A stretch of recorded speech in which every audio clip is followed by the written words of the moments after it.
Hi everybody, and welcome back to the Daily 3D Print. Today I'm going to show you a common problem faced by most beginners in SketchUp. It's called geometry breaking, or can be called sticky geometry. So if you've ever tried to move one object away from another and the whole model becomes distorted, this tutorial is going to fix it.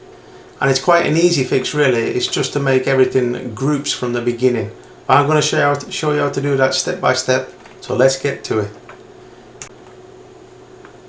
So first let's quickly understand what geometry breaking means. So I'm going to draw two simple shapes. I'll draw one rectangle, I'll draw another one. Maybe place this one here. Now watch what happens when they touch. If I select the one rectangle and then I try to push it away with the move tool, the other one, it follows it. And this happens because in SketchUp the geometry automatically connects when faces and edges touch. And it's called sticky geometry, and it's not a bug, it's just how SketchUp's designed to work.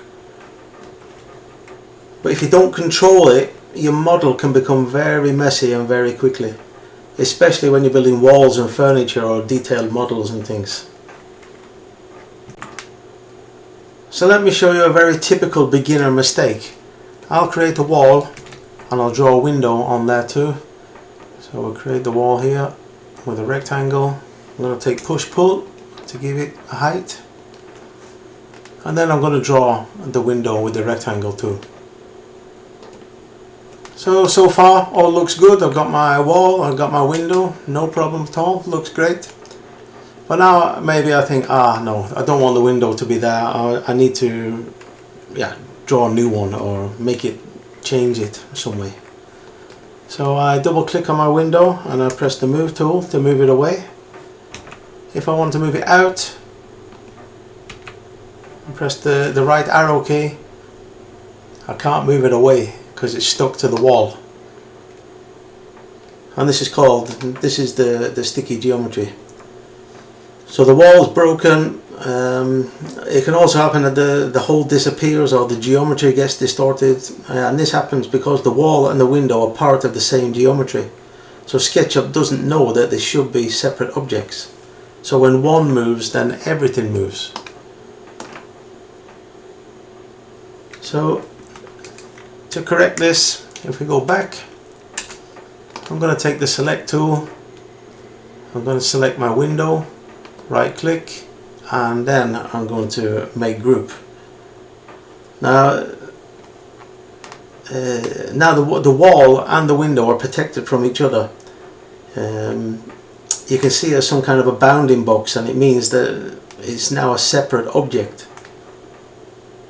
So now if I want to move the window away this time, it's no problem. Move the window away to the side of the wall. And this is exactly how SketchUp is supposed to work. The window moves independent and the wall stays intact. So here's the golden rule in SketchUp. Always group geometry before you move it or copy it. If you follow that one rule, you'll avoid most geometry problems, and professionals do this automatically. So once you build the habit, your models will become much cleaner and easier to manage. So that's all for today. Thanks for watching. If you enjoyed this video, don't forget to drop it a like and subscribe to the channel, and I'll see you next time for more tips and tricks in SketchUp. Bye.